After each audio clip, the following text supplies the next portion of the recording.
Whispers in the rain. The rain fell like it had something to prove. Not a soft, occasional drizzle, but a steady, determined storm that blurred the world into motionless grays. Lena's fingers gripped her messenger bag tightly as she tried to dodge raindrops between awnings, her thin coat doing little to protect her. She was already soaked, both outside and in spirit. A series of bad mornings had led her here. Missed trains, forgotten documents, spilled coffee, and now this downpour. The city, she thought, had a cruel sense of humor. Even the sky felt dramatic. Her heel slipped on a slick cobblestone, and she stumbled, colliding into someone walking in the opposite direction. "I'm so sorry," she began, but the man didn't flinch. He caught her elbow gently, steadying her. "It's all right. You're not the only one fighting the storm," he said with a soft smile, as he raised a large umbrella over both of them. He looked calm, as if the rain didn't dare touch him. Dressed in a dark wool coat and scarf with gentle eyes that didn't match the sharp lines of his face, he looked like a character from a story, one written on a rainy afternoon and left unfinished. "I'm Noah," he offered. "Lena," she replied, blinking away drops of water on her lashes. A beat passed. Neither of them moved. In the middle of a city that rushed and roared, they had somehow found a quiet pause. "You look like you could use something warm," he said. "There's a cafe just around the corner. I was heading there anyway." She hesitated. She didn't usually talk to strangers, but something about him felt safe, familiar, like a déjà vu wrapped in wool and raindrops. And then she nodded. The cafe was warm, dimly lit, and smelled of cinnamon and old wood. A bell above the door chimed as they entered, and Lena let out a breath she hadn't realized she was holding. Noah shook off his umbrella and gestured toward a small corner table, the kind meant for quiet mornings and long conversations. They sat in silence for a few moments, listening to the quiet clink of cups and distant jazz floating from unseen speakers. Raindrops tapped against the windows like fingers wanting in. "Tea or coffee?" he asked. "Coffee. Always," Lena smiled, and for the first time that morning, she felt something like comfort. When their drinks arrived, they spoke slowly, carefully at first. Names, jobs, small disappointments. He was a freelance editor, mostly working with authors who couldn't quite finish their novels. She was an aspiring architect with a love for forgotten buildings and rainy rooftops. "I think cities are like people," she said, staring out the window. "Messy, beautiful, full of stories they never tell."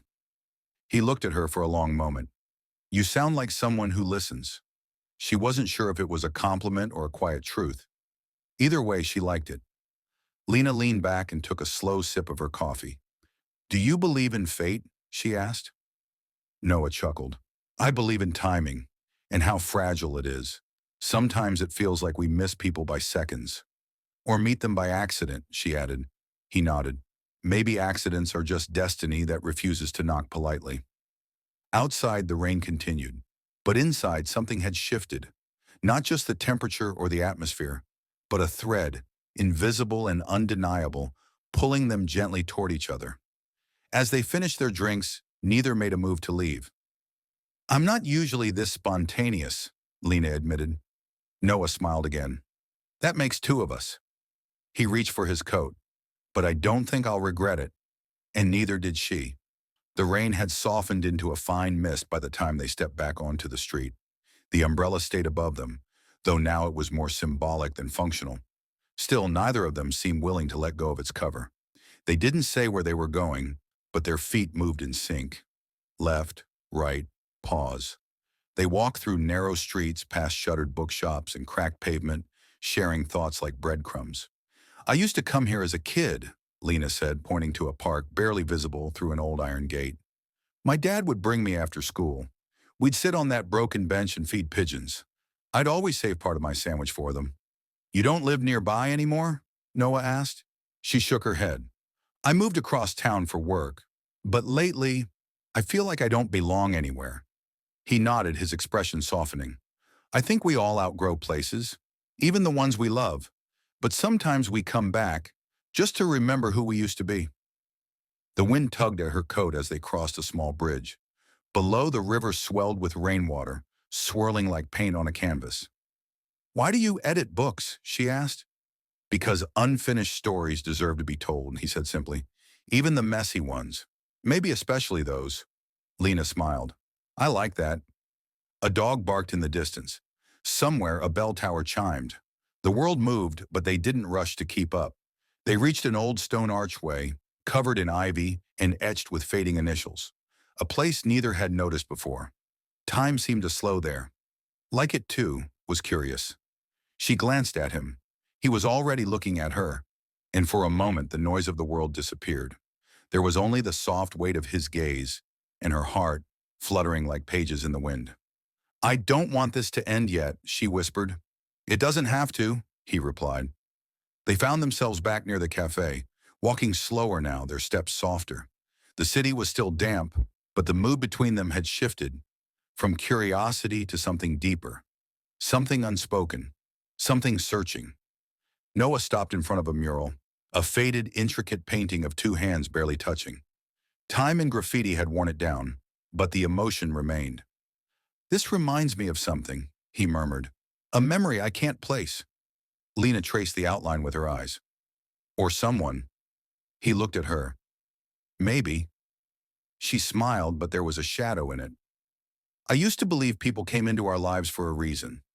Now I think maybe they come to remind us of who we were before the world got loud." He was silent, thoughtful, the kind of silence that didn't demand to be filled. Finally, Noah spoke. "Last year, I lost someone. Not to death, just, to silence.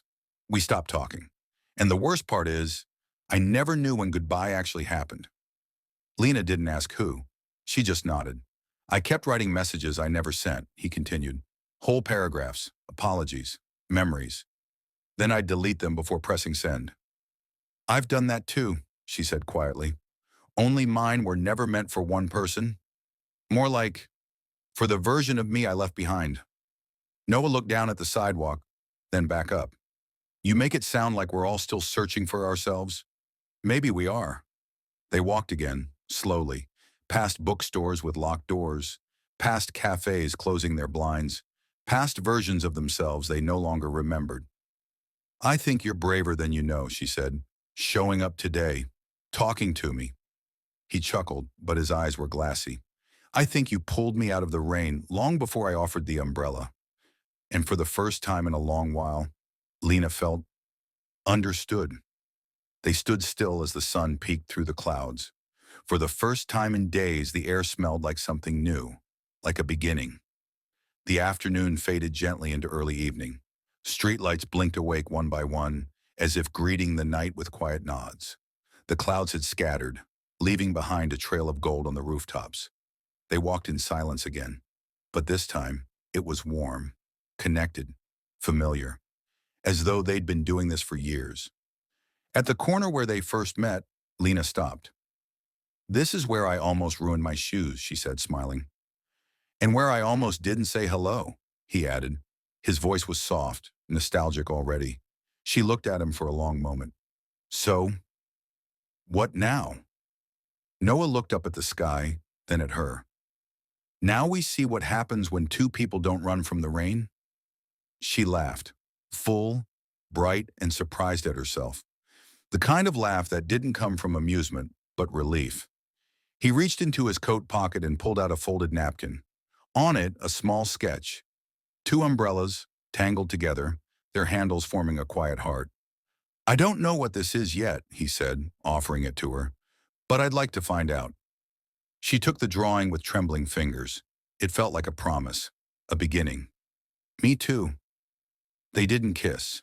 Not yet. The moment didn't need it. Instead, they stood there. Two souls who had wandered through storms and found in each other a reason to stay a little longer.